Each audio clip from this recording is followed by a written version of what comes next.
esta mañana nos complace presentar a las siguientes personalidades.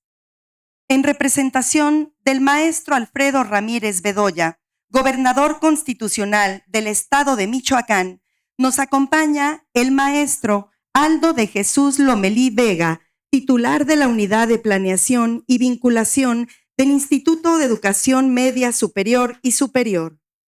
En representación del ingeniero Alfonso Martínez Alcázar, presidente municipal de Morelia, nos acompaña el doctor Alejandro González Cusi, comisionado de Seguridad Morelia. Se encuentra con nosotros el doctor Gerardo Mosqueda Martínez, presidente de la Junta Directiva de la Universidad Vasco de Quiroga. Licenciada Dulce María Nava Vázquez, presidente de la Junta de Gobierno de la Universidad Vasco de Quiroga. Maestra Lidia Nava Vázquez, rectora de la Universidad Vasco de Quiroga.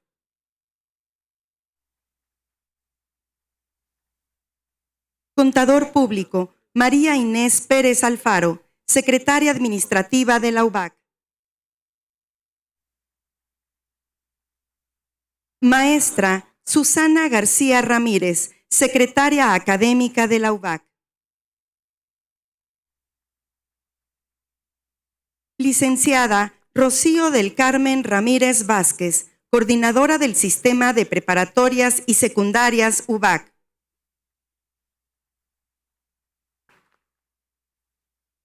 Doctor Alejandro Cravioto Lebrija, orador e invitado especial.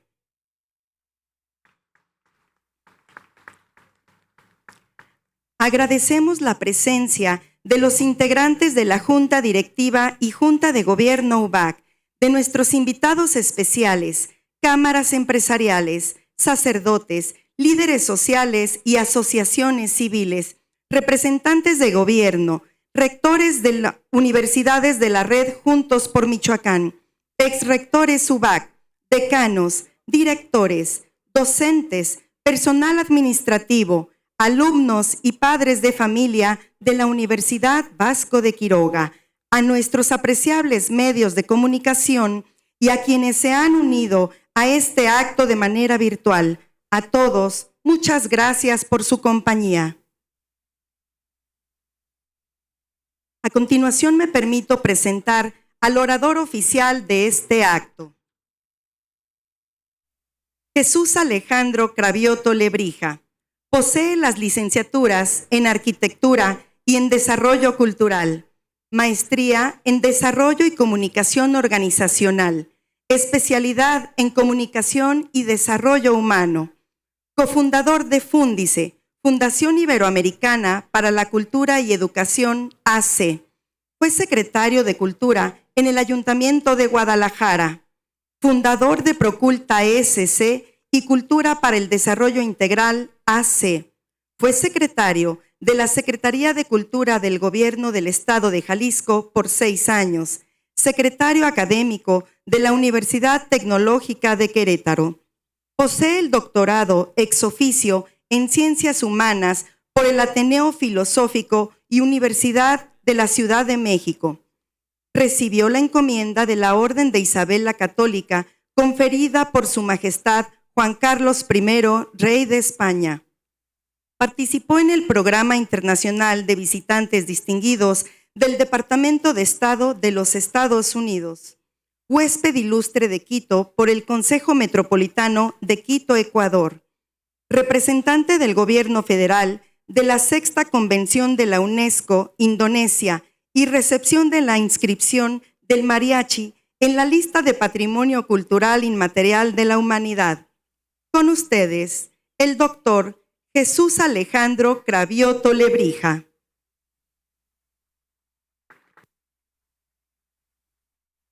Muchísimas gracias.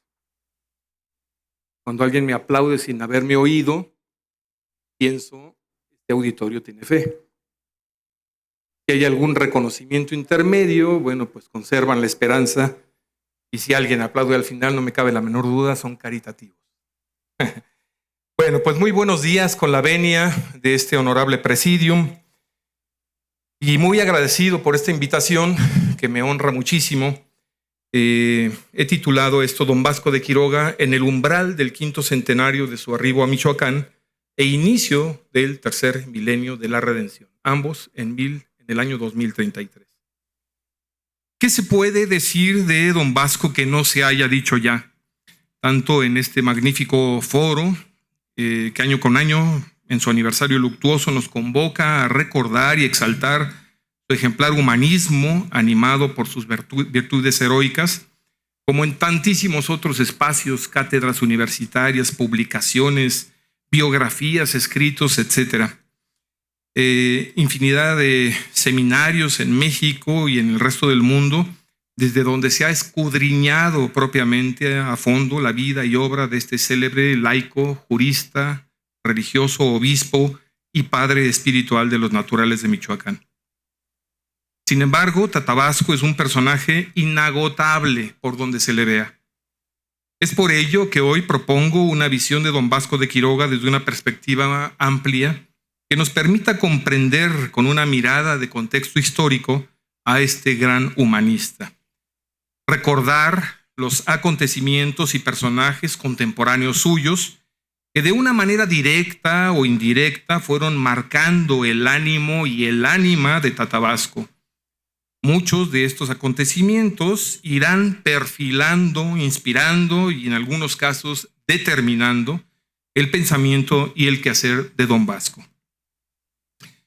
Primero, el contexto actual. Como todos sabemos, estamos ya próximos a conmemorar y celebrar el 5º centenario de la llegada de Don Vasco a costas de México en diciembre de 1530, en enero del 31 a Ciudad de México y su arribo a Michoacán en 1533, coincidiendo providencialmente con el 50º aniversario de las apariciones guadalupanas, el 31, y con el inicio del tercer milenio de la redención en el año 2033, para los cuales habrá que estar preparados con los respectivos jubileos y recibirlos con plena conciencia de la trascendencia, de la importancia que significan tanto para Michoacán como para México y para todo el mundo.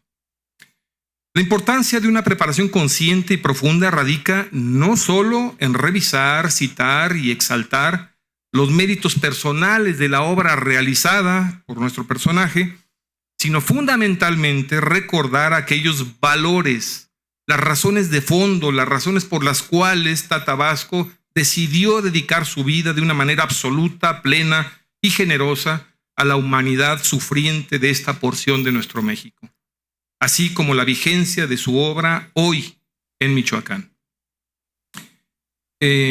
En preparación del jubileo, del gran jubileo del año 2000, Juan Pablo II, en la tercio milenio adveniente, nos dice que San Pablo habla del nacimiento del Hijo de Dios y lo sitúa en la plenitud de los tiempos, por el hecho mismo de que Dios se ha introducido en la historia del hombre y esto supone que la eternidad ha entrado en el tiempo. Desde esta perspectiva se hacen comprensibles los jubileos de júbilo, alegría, tanto personales por los aniversarios de nacimiento, matrimonio de cada uno de nosotros, como los jubileos comunitarios, aniversario de fundación de una institución, de una universidad, de un municipio, hasta de una nación. Así, el aniversario del inicio de la labor de Tatabasco en Michoacán, en el 33, queda inserto totalmente en el marco del gran jubileo universal de la redención. El tiempo y el contexto de Don Vasco. Hablar de Don Vasco es necesariamente verlo en el tiempo y contexto histórico en que vivió y desempeñó su labor. Es decir, la España del descubrimiento, la conquista y la evangelización de América y las Filipinas en el primer medio del siglo XVI. Es la España unificada por el matrimonio de Fernando e Isabel, los reyes católicos. Es el fin de la reconquista después de 8 siglos, con la derrota de Boabdil en Granada el 2 de enero de 1492, de las reformas monásticas, así como de las órdenes religiosas y mendicantes animadas por el cardenal Cisneros, Es el tiempo de la regencia, es el imperio de Carlos I de España y V de Alemania, y de Felipe II, en el que no se ponía el sol. Los pontificados de Alejandro VI, Julio II, León X, Paulo III, la reforma protestante, luterana y calvinista, y del anglicanismo, de la contrarreforma católica, del Quinto Concilio Ecuménico de Letrán y el primer gran concilio moderno, el de Trento, el impacto del Renacimiento, el inicio del siglo de oro español, Garcilaso de la Vega, la imprenta, la difusión de la literatura y de la poesía mística, la Biblia políglota de Alcalá, la Celestina, la España de los sabios, teólogos, juristas, reformadores, Fray Francisco de Vitoria, Erasmo de Róterdam, Juan Luis Vives, de la primera gramática castellana que entrega precisamente un antecesor mío, don Antonio de Nebrija, a los Reyes Católicos en enero de 1492, y también de las gramáticas mexicanas, en náhuatl, otomí, mixteco, tarasco, zapoteco, que son anteriores incluso a las gramáticas francesa, italiana o inglesa. Es época de mártires, de grandes santos: Tomás Moro, Juan Fischer, Ignacio de Loyola, Francisco Javier, San Juan de Dios, y todo el trabajo realizado por los juaninos que se proyectará a México. Pedro de Alcántara, fundador precisamente del convento de San Esteban, de donde sale Fray Juan de Zumárraga y los 12 primeros apóstoles mexicanos. Teresa de Ávila, la impresionante red hospitalaria de España, que influirá muchísimo en el pensamiento de Vasco de Quiroga. Es la España del Sefarad y la expulsión de los jesuitas, de las grandes universidades, colegios mayores españoles, Salamanca, Valladolid, el nacimiento de la de Alcalá de Henares. Es también la España de instituciones que al paso del tiempo, de los siglos, sobre todo con los Borbones, pues también degenerarán: el Tribunal del Santo Oficio y el Regio Patronato Indiano. Es el tiempo del Consejo de Indias, de la primera circunnavegación de Magallanes, los mapamundis, el uso bélico de la pólvora, el astrolabio náutico, la brújula, la medición mecánica del tiempo, en fin. Es un medio siglo, 5 décadas que le tocan vivir a don Vasco de Quiroga, décadas de profundos cambios religiosos, políticos, económicos, sociales, culturales, que serán causa y al mismo tiempo efecto de la transición definitiva del medioevo al Renacimiento, y que anuncian la entrada del mundo occidental a la época moderna. Época de cambios, sí, pero también un cambio de época. En este mundo vivió y se forjó don Vasco de Quiroga. Abstraerse de ese contexto histórico sería dejar aislado al personaje, quien en su afán civilizador y evangelizador interactuó con multitud de autoridades políticas, académicas, religiosas de su tiempo. Contó con la amistad de humanistas e intelectuales que le formaron en la universidad, así como decenas de religiosos y laicos que le acompañaron en su quehacer, tal como se afirma en la bula de erección del Obispado de Michoacán. Cito: quiso la divina voluntad poner al frente de los reinos de las Españas a héroes célebres que penetraron en compañía de una gran multitud de cristianos por regiones incógnitas y remotísimas, y plantaron por todas partes el evangelio de vida. El descubrimiento de América, y yo procuraré enfocar en buena medida toda esta ponencia al tema de la defensa de los derechos humanos. Primero, para aclarar conceptos respecto del descubrimiento de América, acuérdense que en 1992 se conmemoró el 50º aniversario del descubrimiento, el 5º centenario. Fue cuando surgieron todas aquellas propuestas que si había sido descubrimiento, encuentro, encubrimiento, encontronazo, gran tropezón, en fin, todas esas tesis. La realidad es que se trató de un descubrimiento. En el concepto de Caturelli, descubrir es develar a la conciencia la existencia del ser. ¿Pero qué conciencia? Y aquí es donde afirma Alberto Caturelli que la conciencia descubridora fue la conciencia cristiana, misma que suponía toda la tradición greco-romano hispana e implicaba necesariamente la cultura clásica mediterránea entendida esta como los protoorígenes de la cultura ibérica. Por tanto, será de trascendental importancia el que tengamos conciencia hoy de la conciencia y tradición cultural que inspiró todo el ser, hacer y acontecer de los hispanos y de Don Vasco durante esos 3 siglos en América. Todo cuanto sucede a partir de la madrugada del 12 de octubre de 1492 modificará de manera radical el devenir histórico en el mundo entero. Aquel acontecimiento tuvo una enorme trascendencia para la humanidad y para España. Para esta constituye parte esencial de su proyección universalista. Ahí se inició una gran comunidad histórica entre naciones de profunda afinidad humana y espiritual, cuyos hijos rezan a Dios en español y en esta lengua hemos expresado en gran parte nuestra propia cultura. El descubrimiento propicia que, a un mes escaso del encuentro de Colón con los reyes católicos en Barcelona, en 1493, por cierto, que dice Las Casas que cuando Colón de manera expresiva manifestó todo cuanto descubrió y encontró, los reyes católicos lloraron, cayeron de rodillas y rezaron un Te Deum. Pues a un mes escaso de aquel acontecimiento, siendo ya papa el español Alejandro VI, el 4 de mayo de 1493 promulga la bula Intercetera, en la que, pues, dice, cito, encomendando grandemente al Señor vuestro santo y laudable propósito, en aquellas regiones se ha introducido el nombre de nuestro Salvador.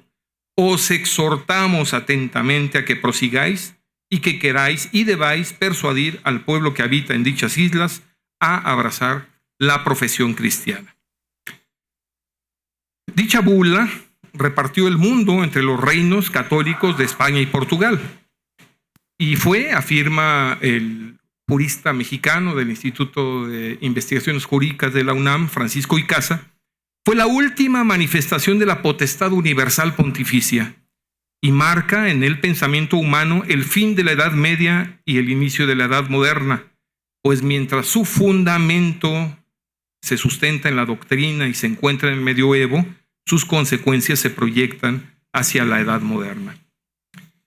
Antes de emprender su segundo viaje a las Indias, en mayo del 1493, la corona dio instrucciones a Colón en el sentido de aquí en adelante tratarán muy bien y amorosamente a los indios. Sin embargo, la reina se entera al regreso que Colón había entregado como esclavo un indígena a cada uno de sus marinos y eran más de 300 hombres. Hubo un gran enojo diciendo estas palabras: ¿qué poder tiene mío el almirante para dar a nadie mis vasallos? El término vasallo es muy importante, el concepto, porque después veremos otro concepto de vasallaje. El firme deseo de la reina de respetar a los súbditos lo refrenda el 23 de noviembre de 1504, 3 días antes de su muerte, en Medina del Campo. Dicta su codicilo ante notario y ahí dice, aborda, obviamente, y muestra su gran preocupación por la política que está ejerciendo España en América, sentando así las bases de las futuras leyes nuevas o de Indias. Es en ese codicilo del testamento de la reina, nos dice José María Javier, en esa magnífica biografía de Isabel la Católica, El enigma de una reina, son párrafos de oro acerca del buen trato que se ha de dar a los indios del Nuevo Mundo. Nuestra principal intención, dice la reina, fue de inducir y traer a los pueblos de ellas y convertir a nuestra santa fe católica e enviar a dichas islas de tierra firme prelados y religiosos y otras personas doctas y temerosas de Dios para instruir los vecinos y moradores de ellos en la fe católica. Por ende, suplico al rey que así lo haga y cumpla que este sea su principal fin. La batalla por la defensa de los derechos humanos de los amerindios no solo se dio en la corte real y en Roma. En América también tuvo verificativo desde los primeros años.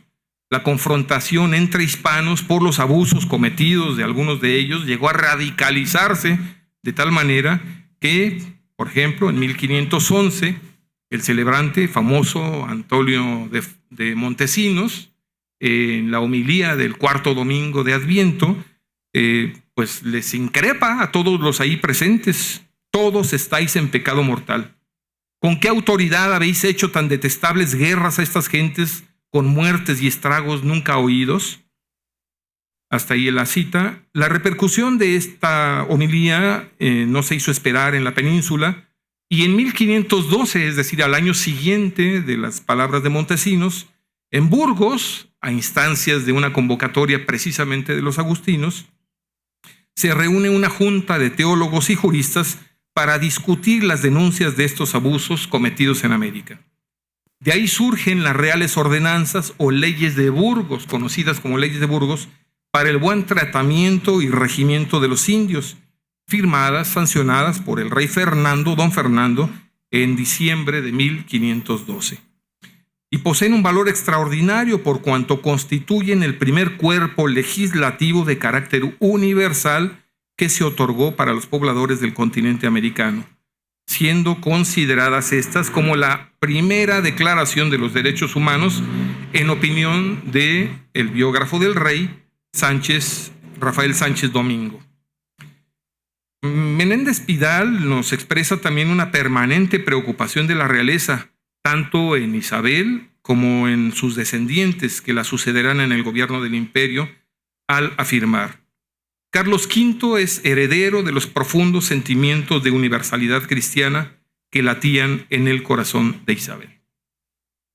También acá, desde América, el 24 de julio de 1535, grábense el año 1535, desde la Ciudad de México y ya en su carácter de oidor de la segunda audiencia, el abogado laico don Vasco de Quiroga redacta y envía su información de derecho.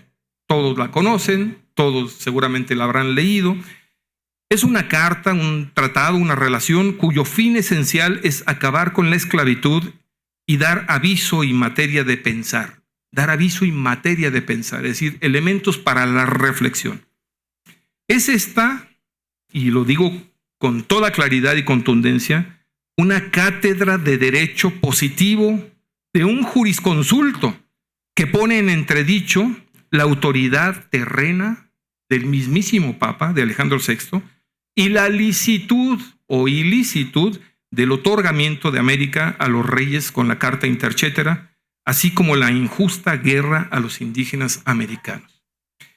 Hasta este año, 1535, todas las aportaciones, que algunas de las cuales he mencionado, de Isabel la Católica, de el mismísimo, desde Santo Domingo, Antonio de Montesinos y demás, van en torno de las injusticias cometidas. Pero esta es la primera vez en el 35 en que un laico se atreve a señalar esto y a cuestionar la licitud de la presencia misma y del gobierno de los españoles en América. Me detengo en el capítulo 3, que el mismo don Vasco titula ¿Cómo y por qué a estos naturales no se les puede hacer guerra justa ni toma, sin perjuicio ni agravio del derecho de estos naturales? En el párrafo 3, en cuanto a los esclavos de guerra, dice: no se hallarán ni se pueda justificar la guerra contra estos naturales. No merecen, por solo ser infieles, ser guerreados por fuerza de armas, ni violencias, ni otros malos tratamientos. Infieles que ni de derecho ni de hecho están sujetos a los príncipes cristianos. La autoridad de estos lugares, aunque infieles, son legítimas autoridades. Es un salto enorme, cualitativo en la concepción del derecho. En virtud de su infidelidad no están privados del dominio sobre los suyos, toda vez que el dominio sea por derecho positivo. Y la infidelidad, distingue él, se refiere al derecho divino, el cual no hace desaparecer el derecho positivo. Verdaderamente trascendentes estas palabras. Y con determinación y claridad jurídica, en el párrafo 9 de este mismo capítulo 3, concluye don Vasco: contra estos últimos infieles, fíjense nada más, ningún rey, ningún emperador, ni la Iglesia romana puede mover a guerra para ocupar sus tierras o para sujetarlos políticamente, puesto que no hay ninguna causa de guerra justa. ¿Qué le está diciendo al emperador? No tienes derecho. Unos años antes, otro teólogo, jurista, amigo, conocido, por supuesto, de don Vasco, a un rey infinitamente menos poderoso que Carlos V, a Enrique VIII, le había dicho lo mismo: no tienes derecho. Y le costó la cabeza. Como decía don Carlos Alvear, ¿no? Santo Tomás Moro perdió la cabeza por una mujer con la que nunca tuvo nada que ver. Deja en claro la invalidez del histórico y tradicional derecho de conquista. Un derecho de conquista que durante milenios justificó la apropiación del territorio conquistado por fuerza de las armas, por la fuerza de las armas, que justificaba la ocupación y el dominio como botín de guerra de los bienes y riquezas materiales y culturales, así como la esclavitud de los habitantes sometidos. A las conquistas de Alejandro Magno, que por cierto fue alumno de Aristóteles, y aún así, evidentemente, en la doctrina aristotélica hay de alguna manera una justificación también para ello, cuando habla de los humanos, de los seres que mejor dotados o más inteligentes respecto de otros que podían ser esclavizados. Las conquistas de Alejandro Magno, de Atila, de Gengis Khan, del Imperio Romano conquistando las Galias, o Iberia, o Lusitania, o Palestina, de los maometanos, del Imperio Otomano Turco, de la expansión incluso de los mexicas en todo Mesoamérica, la invasión norteamericana de México en 1846, todas tienen en el fondo esta justificación del derecho de conquista. La invasión norteamericana, además, con fuerte influencia calvinista, pero fueron guerras de expansión con la única justificación en el derecho de conquista. 4 años después de esta intervención, con esa claridad y con esa puntualidad, diciéndole al emperador: no tienes derecho, en 1539, el dominico Fray Francisco de Vitoria, desde su cátedra salmantina, con similares fundamentos teológicos y jurídicos, 5 años después que don Vasco, afirmó en su relectio de Indis, en sus famosas relecciones de Salamanca: Dios no ha concedido a los castellanos el derecho de poseer las nuevas tierras. Rechazó el derecho de conquista y de dominio de Castilla sobre las tierras de América.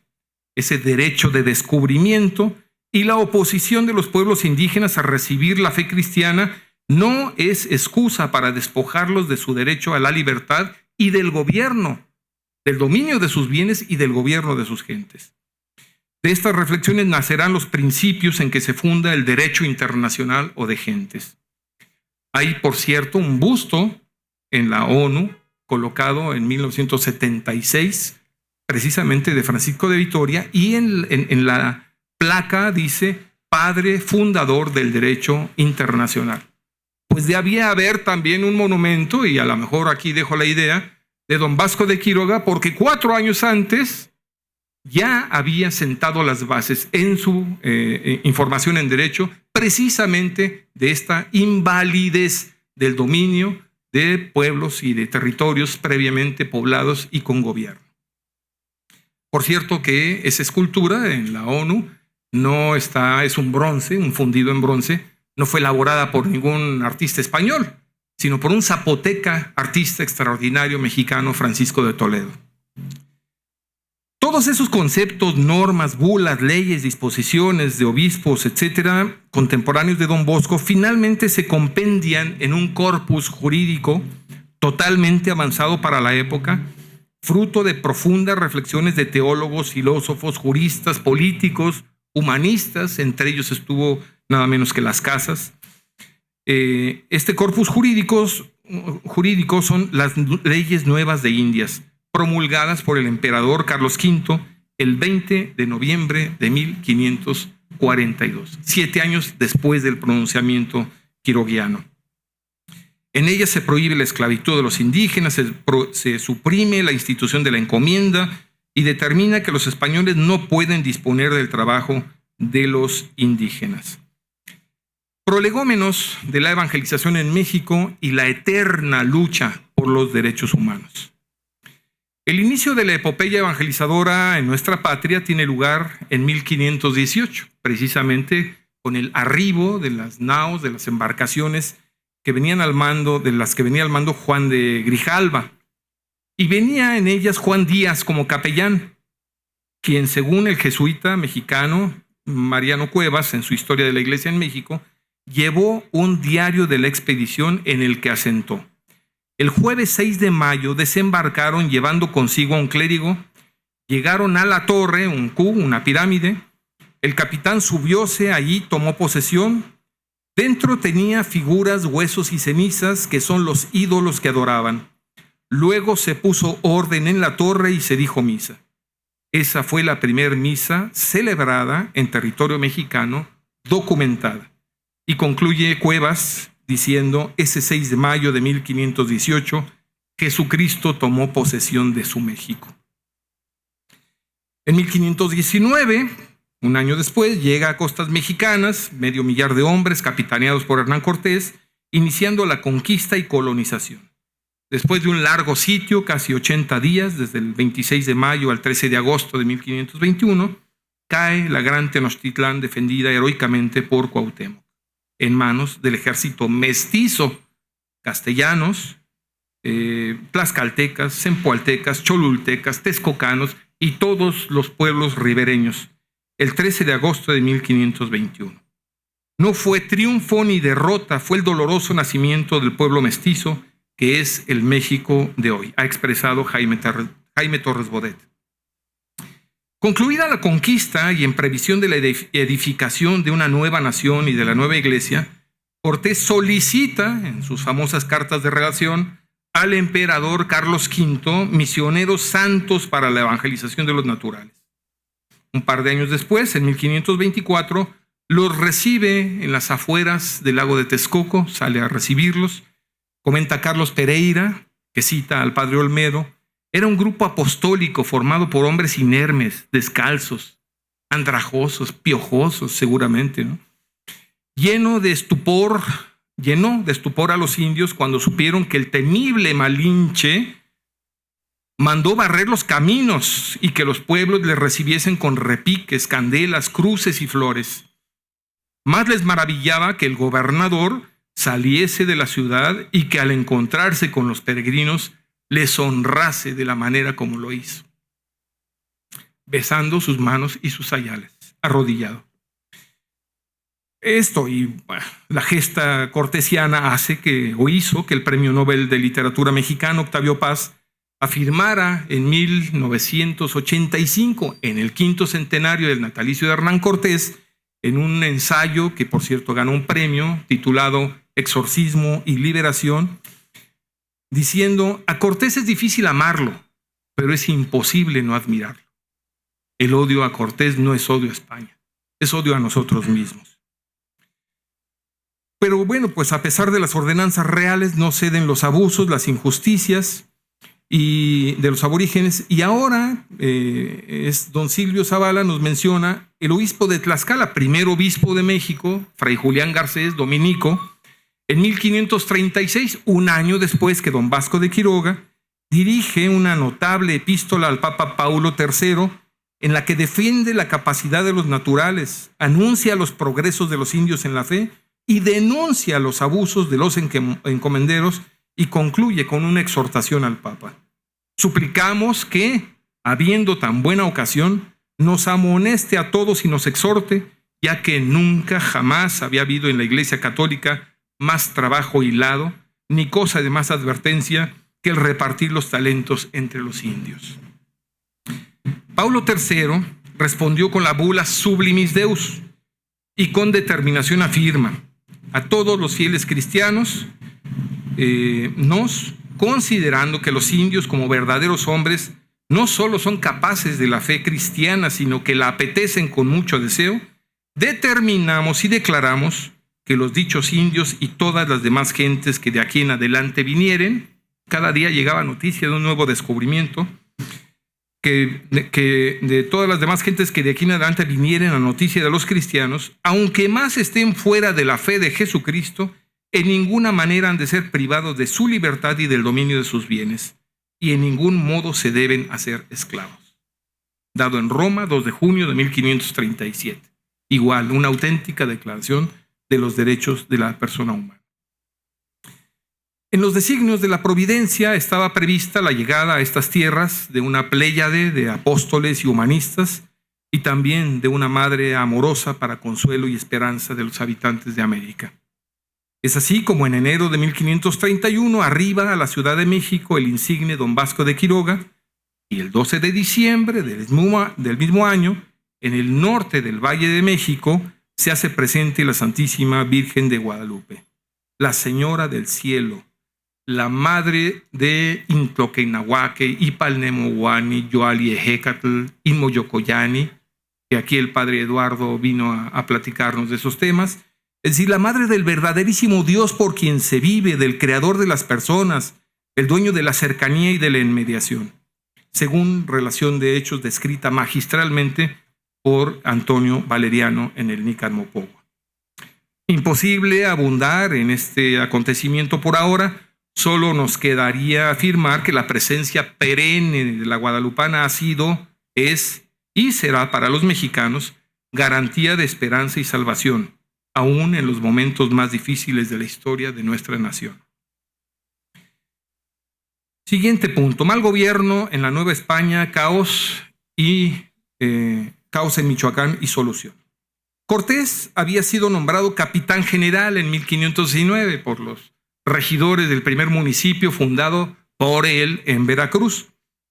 Y para acotar sus funciones, la corona dispuso enviar a la Nueva España la primera audiencia, presidida por Nuño Beltrán de Guzmán, de infausta memoria por su injusto proceder y actuar criminal, entre otros sitios aquí en Michoacán.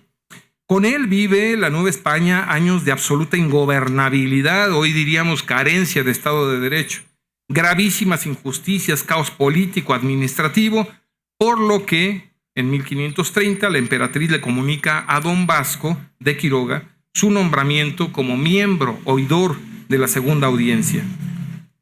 Nombramiento ratificado posteriormente con una cédula real en abril.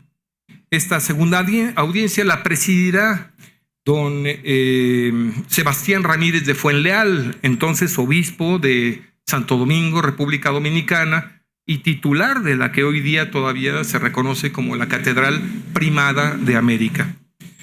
Entre sus funciones, la segunda audiencia tenía como prioridad iniciar el juicio de residencia, es decir, enjuiciar al presidente de la primera audiencia, Nuño de Guzmán, suprimir los repartimientos, limitar las facultades y atribuciones del poderoso Hernán Cortés, prohibir el herraje y esclavitud de los indios y otorgar libertad inmediata a los que en esa condición estuviesen. Tarea nada fácil. En pocas palabras, poner orden y concierto e impartir la tan esperada justicia.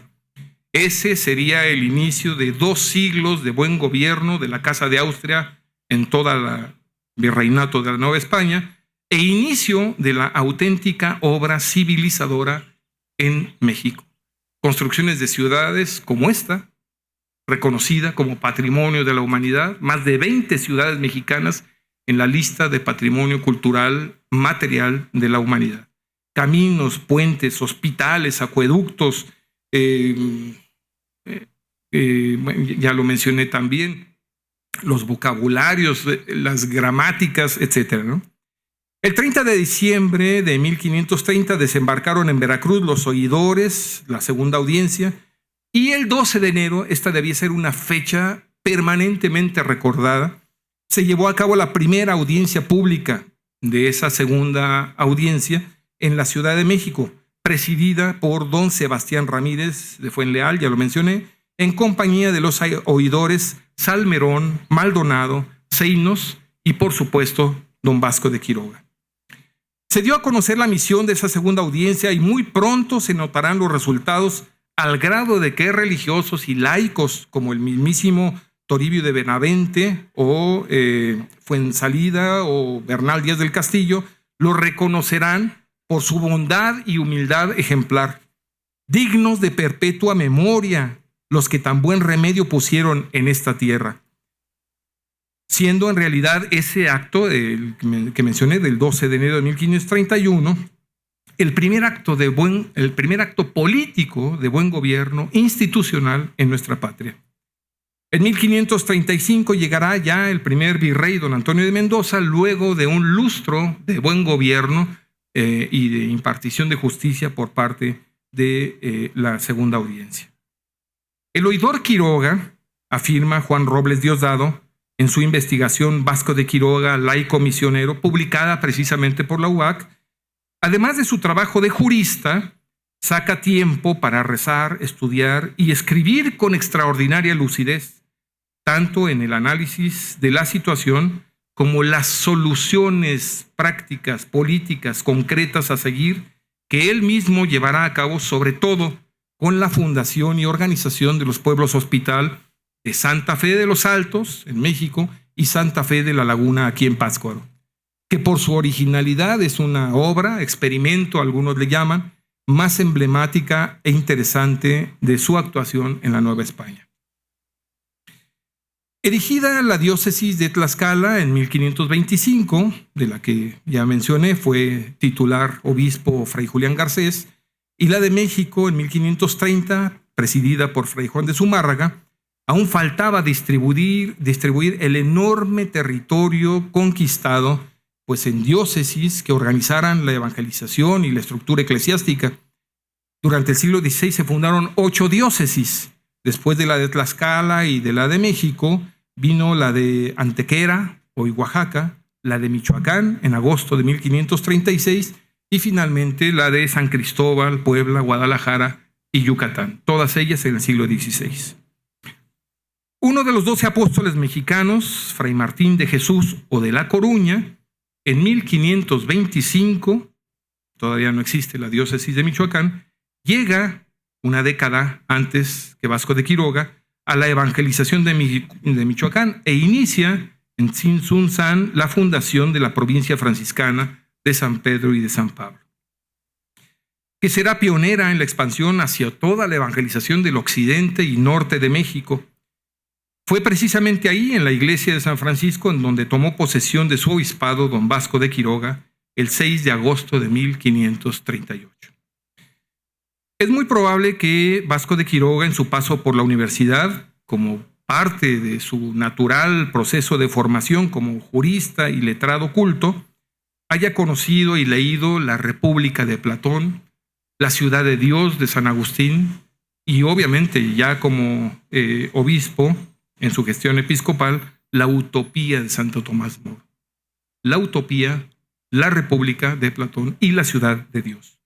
Obras en las que intuye, diríamos, en pleno siglo XVI y aplica los que al paso de los siglos serán los principios fundamentales de la doctrina social de la Iglesia: la solidaridad, la subsidiariedad, el bien común y la justicia social, superando en una generación la lacerante realidad que vivía Michoacán.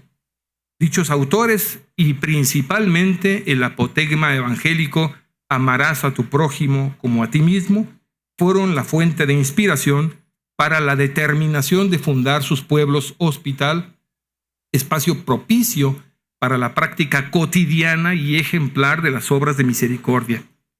Ahí se dio de comer al hambriento, se dio de beber al sediento, se vistió a quien lo requería, se hospedó al peregrino, curó al enfermo, enseñó al ignorante, dio buen consejo y procuró también cristiana sepultura a los difuntos. El documento, además de dejar claro su amor visceral por los tarascos, como se han referido a él algunos autores, da cuenta del amplio conocimiento que tenía de la realidad religiosa, social, cultural y política de los indios en la Nueva España, adquirida a lo largo de ya 4 años de incansable labor, y sin llegar, fíjense, esto es muy importante, a posiciones milenaristas muy propias de la época, ve la gran oportunidad para confirmar comunidades cristianas como las de la Edad de Oro, teniendo siempre como principio fundamental el respeto irrestricto a la libertad y dignidad de los aborígenes, la promoción de la unidad familiar, la defensa de la vida, la educación y enseñanza de oficios y, por supuesto, la cristianización de las comunidades para que vivan en policía. El Papa Paulo III dispuso la fundación de la diócesis de Michoacán en agosto de 1536, ya lo hemos dicho, con Tzintzuntzan como sede. La bula pontificia de fundación nombra a don Vasco, laico aún, como su primer obispo. Es un caso similar al de San Ambrosio de Milán, que son casos únicos en la historia, quien ante la amenaza de los arrianos y ante el clamor popular de Ambrosio obispo, en una semana fue bautizado, ordenado sacerdote y consagrado obispo. En el caso de Quiroga, reconocidos sus grandes méritos desde por el presidente de la segunda audiencia, los obispos de seguramente Tlaxcala y Zumárraga, y principalmente por el pueblo, es nombrado obispo de Michoacán, podríamos casi como San Ambrosio decir, por aclamación, y toma posesión de su diócesis el 6 de agosto de 1538. En sus periodos de ausencia tuvo que ir algunos años a España precisamente a dirigir desde allá la defensa de los derechos de los amerindios.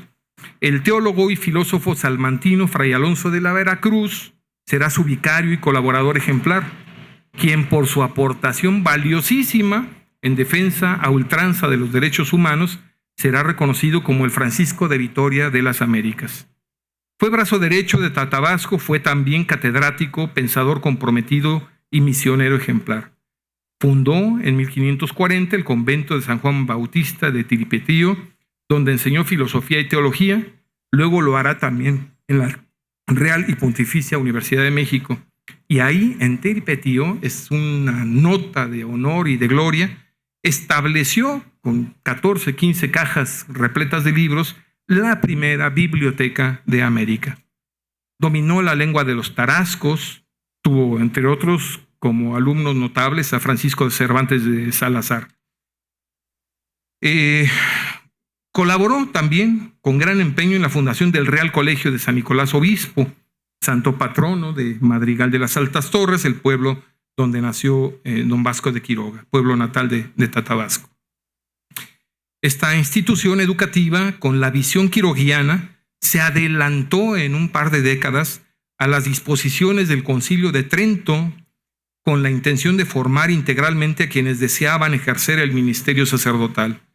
El colegio, en su centenaria historia, atravesó por innumerables dificultades, clausuras temporales, abandonos que afectaron gravemente su edificio, pero un golpe fatal fue en 1767 con una inicua ley del déspota ilustrado Carlos III, precisamente la expulsión de los jesuitas.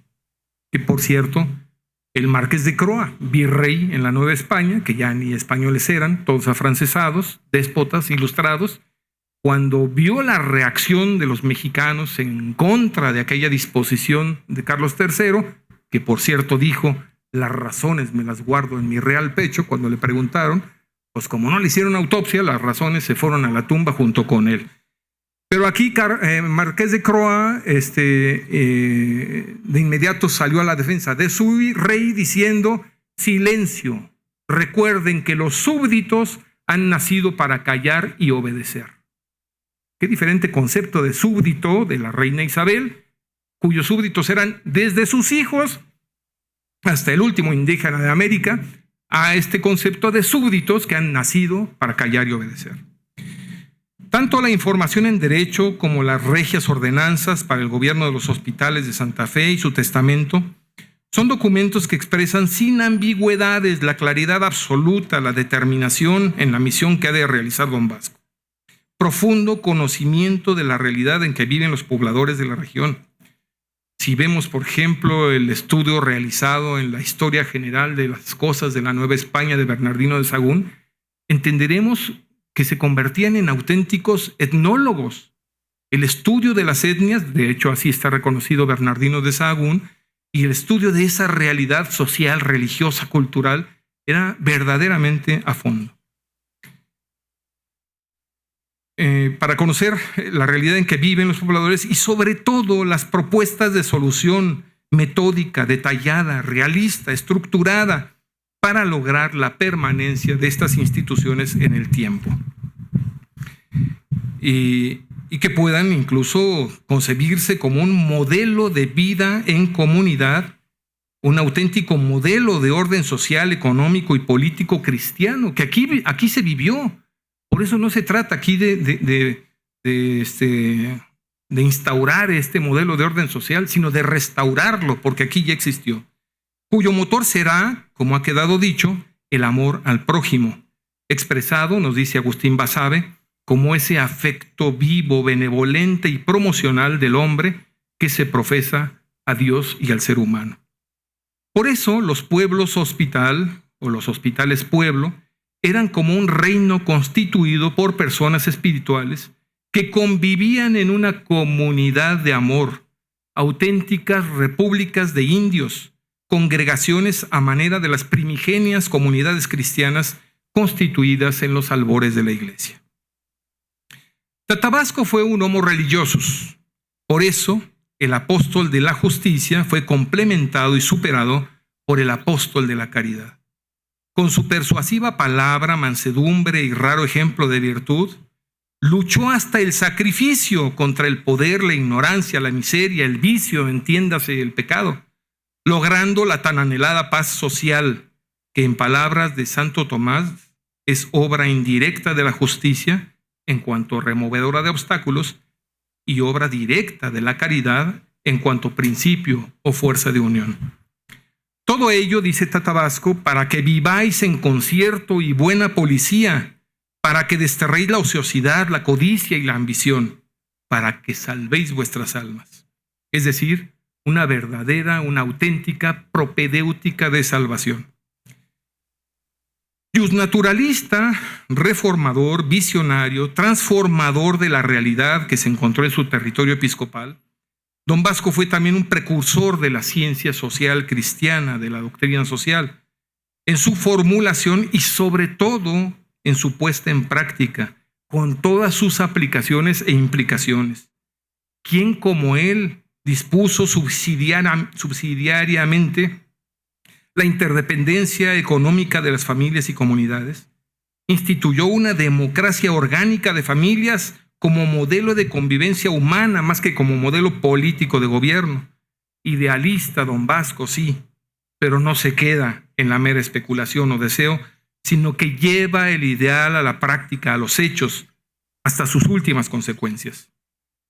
Fue sin duda alguno uno de los más preclaros forjadores de la hispanidad, al haber incorporado al mundo hispánico tanto la sangre como la riqueza de los auténticos valores culturales del pueblo tarasco. Fue un español universal, forjador de una nueva cultura mestiza con miras de trascendencia. Se puede afirmar, sin lugar a dudas, que logró con gran sensibilidad y paciencia rescatar, armonizar e integrar los auténticos valores humanos y trascendentes de los pueblos originarios a los valores de la civilización occidental cristiana en una síntesis novedosa, yo diría prototipo de mexicanidad, creando un modelo único de evangelización de la cultura e inculturación del evangelio. Punto siguiente, Vasco de Quiroga como modelo de laico, obispo y civilizador, su muerte y legado. Un aspecto que está sin dilucidar, aquí lo vemos en la placa, es su año de nacimiento. No existe una fe de bautismo ni ningún documento que así lo avale, pero Quiroga debió concluir sus estudios en cánones en Salamanca o Valladolid entre 1520 y 22, porque unos pocos años después aparece ya con funciones en el quehacer político de España. Si aceptáramos su fecha de nacimiento en 1470, habría egresado de la universidad de 50, 52 años. Diríamos aquí en México un auténtico fósil, ¿verdad? Lo cual es muy improbable. Nos orilla a aceptar como poco probable ese año y más bien suponer el de 1485 como fecha de su nacimiento. Lo sugiere Francisco Martín Hernández de la Universidad Pontificia de Salamanca, uno de los biógrafos más comprometidos con Vasco de Quiroga. Tal como lo sugiere Francisco Martín Hernández de la Pontificia de Salamanca. Y su fallecimiento precisamente en 1565, un día como hoy, conforme a la naturaleza humana y los tiempos en que vivió con intensísima actividad, habría fallecido, suponiendo su nacimiento no en el 70, sino en el 85, cercano a los 80 años, más o menos. Es decir, muy anciano ya, a los 80 años, y sobrepasando con muchos años el promedio de expectativa de vida de la época, que no pasaba de 60 años. De igual modo, nos ayuda a suponer su muerte alrededor de los 80 años, el breve pontificio con que se dispensa a Quiroga de su visita ad limina, esta visita que todos los obispos del mundo tienen que realizar al Papa. Lo dispensan de su visita ad limina en 1549, y el argumento de la dispensa es que estar ya entrado en los 60. ¿Cuántos tendría? Pues quizá 65, ¿no? Cercano a los 70 quizá, y 16 años después de esta bula él muere. Entonces ciertamente podemos suponer como edad de fallecimiento los 80 años. En fin, estos son solo especulaciones, en tanto no aparezca un documento que disipe las dudas al respecto. Quiroga llegó a un territorio arrasado por la codicia, la ambición y la violencia del nefasto Nuño Beltrán de Guzmán, un territorio donde, dicen los cronistas, todavía humeaban los copales de la idolatría. En medio de esa violencia irracional, del despojo y de la desesperanza, fue un faro, un auténtico faro de luz que supo guiar a la comunidad hacia lo que hoy llamaríamos la civilización del amor. Sabiéndose ya mayor y consciente de que su tiempo de presencia terrenal estaba por concluir, redactó su testamento.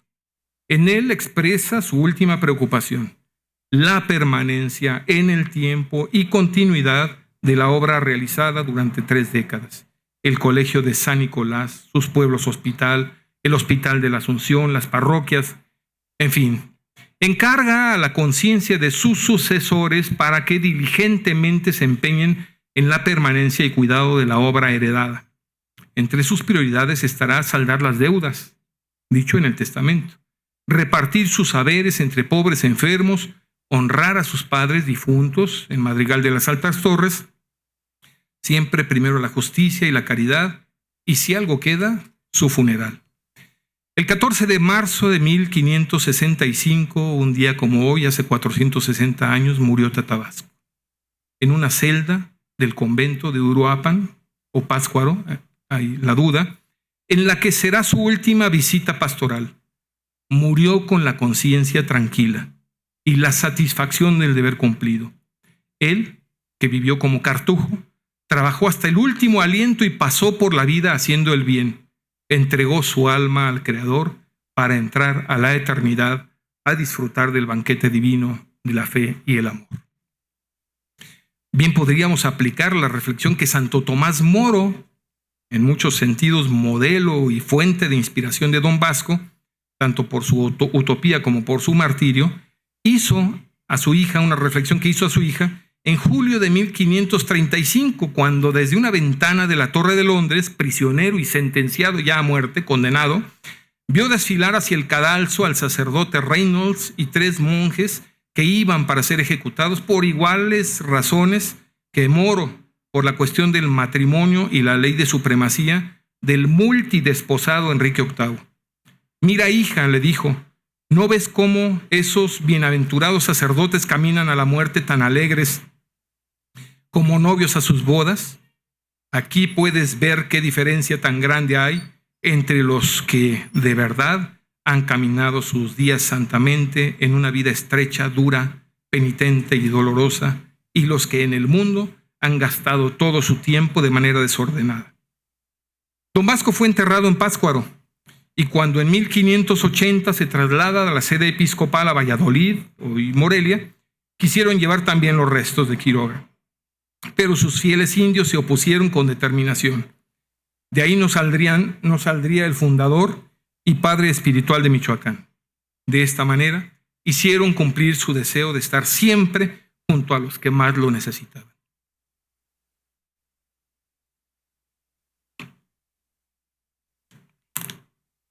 ¿Qué importa, afirmará Agustín Basabe, que su nombre no aparezca en las placas que escribe la adulación? Vasco de Quiroga hunde muy hondo sus raíces en suelo mexicano. Su voz la guardan los bosques, los vientos, las campanas. Español por sangre y nacimiento, pertenece a México por corazón y por destino. Amó entrañablemente, con voluntad de perfección, a este México nuestro. ¿Cuál fue el destino de la magna obra de Tatabasco? Al triunfo de la Revolución Liberal de Ayutla, con Montfort, en 1856, se expidió la ley de desamortización, conocida como Ley Lerdo, que en su artículo 3 tenía como finalidad expropiar las fincas rústicas y urbanas de las corporaciones civiles o eclesiásticas que estaban en manos muertas, pertenecientes a las comunidades religiosas de ambos sexos, cofradías, archicofradías, congregaciones y todo establecimiento o fundación, fíjense, con carácter de duración perpetua. Todo ello con la finalidad de sustraer los bienes, raíces y culturales eclesiásticos. A quien más afectó esta disposición fue a las comunidades indígenas de todo el país. Unos antecesores míos, mi bisabuelo y sus hermanos, los generales Rafael, Simón y Francisco Cravioto, fueron gobernadores del estado de Hidalgo. El hijo del mayor de ellos, de Rafael, Pompeyo Cravioto, se adueñó de una hacienda, la hacienda del Mezquital en Hidalgo, y obviamente quiso también los terrenos que circundaban a la hacienda. Bueno, pues resulta que los indígenas defendieron la propiedad con cédulas reales de Felipe II. Evidentemente, mi antecesor siendo gobernador y Pompeyo siendo un abusivo, se quedó finalmente con las tierras porque en el juicio los jueces dictaminaron: ese señor que firma ahí, Felipe II, ni mexicano es, nunca ha estado en México. Sin embargo, ellos con cédulas reales defendían la propiedad de esos terrenos. Y aquí pasó lo mismo. Resulta que un terreno de una cofradía que rendía tributos para el entierro de los muertos, supongamos, y que tenía capilla, se convirtió en capilla con terreno. Todo fue desamortizado. Las más afectadas fueron las comunidades indígenas de todo el país, ya que la propiedad comunal de tradición prehispánica fue incluso protegida durante el virreinato con cédulas reales, como forma de propiedad perpetua. Los indígenas expropiados, exfoliados de sus terrenos comunales, de los que eran legítimos e inmemoriales propietarios, se convirtieron de pronto en peones, laborando al servicio de terratenientes, generales, liberales y parientes de un servidor, que habían adquirido las tierras a precios irrisorios, como afirma Felipe Tena en su investigación Vasco de Quiroga y sus pueblos de Santa Fe en los siglos XVIII y XIX. Durante 3 siglos resistieron epidemias, autoridades civiles y religiosas, encomenderos, terremotos, pero la legislación liberal fue el principio de la decadencia y extinción de las nobilísimas instituciones centenarias. La puntilla, pues sí, fueron las leyes de reforma, cuando pasaron todos los bienes eclesiásticos a propiedad de la nación, con una desastrosa destrucción de innumerables obras de arte. El arquitecto Manuel González Galván, del Instituto de Investigaciones Estéticas de la UNAM, afirma que en ese periodo se destruyeron más de 10,000 retablos dorados en México. Imagínense nada más el patrimonio cultural. Más de 10,000 retablos dorados. En el fondo se trataba de no dejar vestigio de la cultura católica, virreinal, de hispana, centenaria. Michoacán de Quiroga, hoy. Yo sé que el nombre oficial es otro, ¿verdad? Yo digo Michoacán de Quiroga, lo entiendo no como un estado de la federación, sino como una comunidad cultural con espíritu y una comunidad humana. Hoy, igual que hace 5 siglos, muchos hijos espirituales de Don Vasco viven con enorme desconcierto, incertidumbre y desesperanza. El terror de la violencia generada por los Nuños de Guzmán contemporáneos, de familias que se duelen por el asesinato de sus hijos, por crisis moral y social que atraviesan sus comunidades. Nuños de Guzmán, que atentan contra la esencia de una de las más nobles instituciones que fundó don Vasco, los hospitales, espacios sagrados destinados a salvar la vida y a preservar la salud. Podrían hoy convertirse, de hecho, en auténticos campos de exterminio, donde se asesine, descuartice e incinere al ser más indefenso e inocente de la humanidad, a los niños no nacidos, y eliminarlos en contubernio, con premeditación, alevosía, ventaja y saña, una hazaña inaudita. ¿Qué diría don Vasco si se enterara? ¿Qué haría don Vasco? Seguramente horrorizarse, indignarse. Y lo que hizo en 1535, recriminó a la máxima autoridad, al emperador: no tienes derecho, porque nadie tiene derecho a disponer de la vida de nadie, de ningún semejante. Es sangre de inocentes que clama justicia al cielo. Y Michoacán no podrá gozar de paz social en tanto no se respete la vida humana desde su concepción hasta su muerte natural. Pero don Vasco no es solo una referencia histórica que recordar. Don Vasco vive. Como viven sus olivos, plantados hace 5 siglos en Tzintzuntzan, como vive el arte popular en los pueblos de Michoacán, como es viva su presencia en cada sacerdote que consagra, vive también en las manos desgarradas del trabajador del campo y en el niño que aprende a cantar con una guitarra de paracho. Su presencia es constante, perenne, vigente en la oración de las familias del pueblo que él evangelizó y que tanto amó. Tata Vasco, afirmará don Agustín Basabe, es un referente espiritual, es un modelo perenne que implica un concepto de valor digno de ser seguido e imitado. Esos modelos paradigmáticos se convierten en ideas fuerza que nos instan a la acción. Una acción preñada de amor, una acción inspirada en el santo, en el héroe, en el sabio. Don Vasco es también un modelo de santidad para laicos y políticos empeñados en la promoción y consecución, mantenimiento del bien común temporal, para los juristas y abogados que anhelan la justicia y la paz social, para los médicos que procuran la salud y la vida, para los educadores que forman a las generaciones venideras, para los religiosos que se empeñan su vida en el servicio espiritual y dignificación de su comunidad. Tata Vasco es también un modelo de santidad digno de ser reconocido y venerado con devoción. Concluyo. La civilización del amor no nos la regala la naturaleza, pero tampoco es una utopía. Es posible y hay que construirla hoy como la construyó don Vasco de Quiroga hace 5 siglos. A manera de síntesis, finalizo parafraseando el párrafo final del discurso de Juan Pablo II en Santo Domingo, República Dominicana, al inaugurar la novena de años para la conmemoración del 5º centenario del descubrimiento e inicio de la evangelización de América. Y aquí, de manera arbitraria, supliré el término América Latina, que es el que se refiere en el discurso del Papa, por Michoacán. Se trata de empeñarse, de trabajar, de generar desde el seno de Michoacán un gran futuro de esperanza. Este tiene un nombre: la civilización del amor. Una nueva civilización que está ya inscrita en el mismo nacimiento de Michoacán, que se va gestando entre lágrimas y sufrimientos, y que espera la plena manifestación de libertad y liberación de los hijos de Dios, que realice la vocación originaria de una Michoacán llamada a plasmar en una síntesis nueva y genial lo espiritual y lo temporal, lo que otros te han dado y tu propia originalidad. En síntesis, un testimonio de una novísima civilización cristiana. Viva por siempre Tata Vasco. Agradecemos al orador oficial de este acto, el doctor Alejandro Cravioto Lebrija, por sus palabras.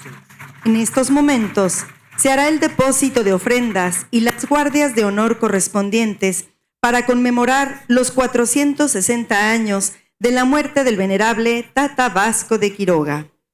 Para llevar a cabo la primera guardia de honor, solicitamos la presencia de las siguientes autoridades. Doctor José Gerardo Mosqueda Martínez, licenciada Dulce María Nava Vázquez, maestra Lidia Nava Vázquez, doctor Alejandro Cravioto Lebrija, maestro Aldo de Jesús Lomelí Vega, maestra María Guadalupe Herrera, maestro Jaime Mendoza Guzmán.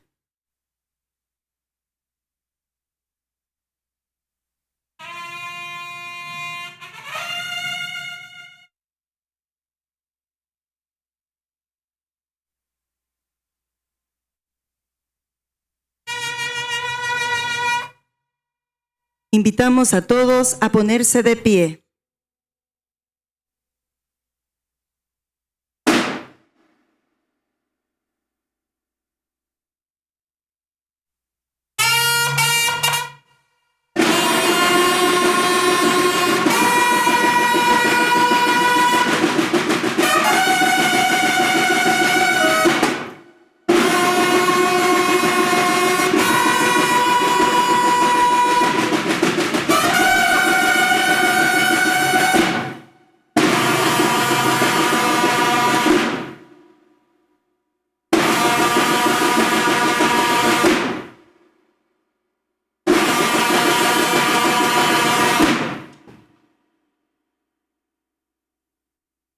Muchas gracias. Pueden pasar a ocupar sus lugares.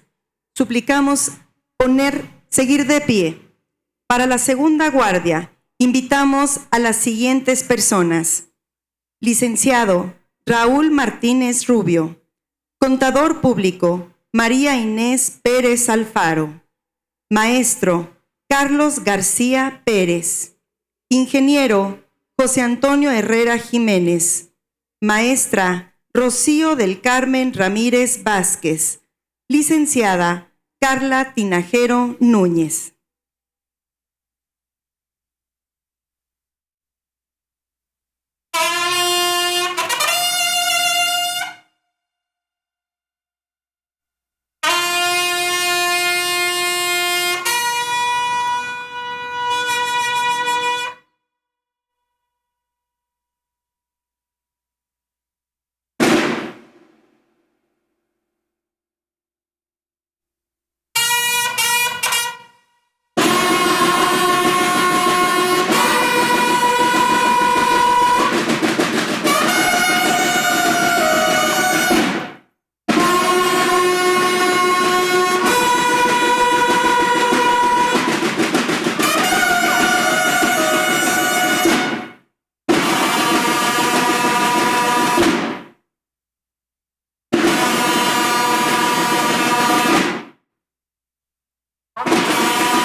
Muchas gracias. A los integrantes de la guardia les pedimos pasar a ocupar sus lugares. Para realizar la tercera guardia de honor al venerable Tata Vasco de Quiroga, pedimos la presencia de arquitecto Roberto Santillán Ferreira, contador público Francisco Chávez Ponce, ingeniero Roberto Eleazar Suárez Reyes, maestro José de Jesús Cenil Nogueira, ingeniero Alfredo Martínez Colín, licenciado Raúl Herrera Vega.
Muchas gracias. Solicitamos a la guardia favor de pasar a ocupar sus lugares.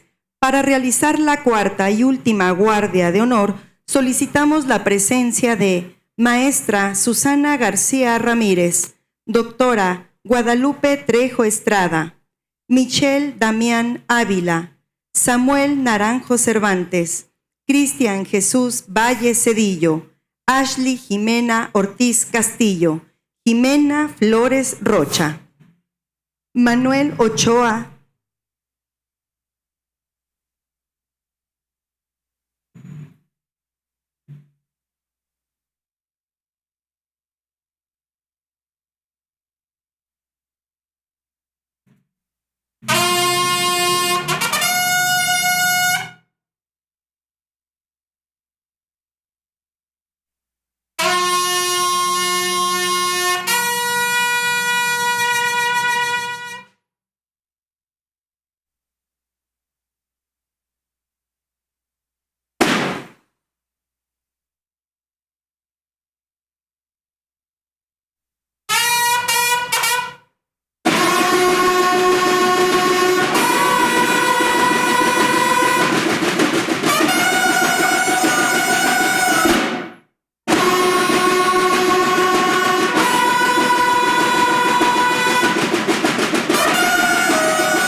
Muchas gracias a todos. Favor de pasar a ocupar su lugar. La Universidad Vasco de Quiroga rinde así un significativo homenaje a la memoria de quien nos heredó humanismo, fe, libertad, solidaridad, esperanza y compromiso con quienes menos tienen, pueden o saben, Don Vasco de Quiroga. Muchas gracias a todos por su presencia y compañía.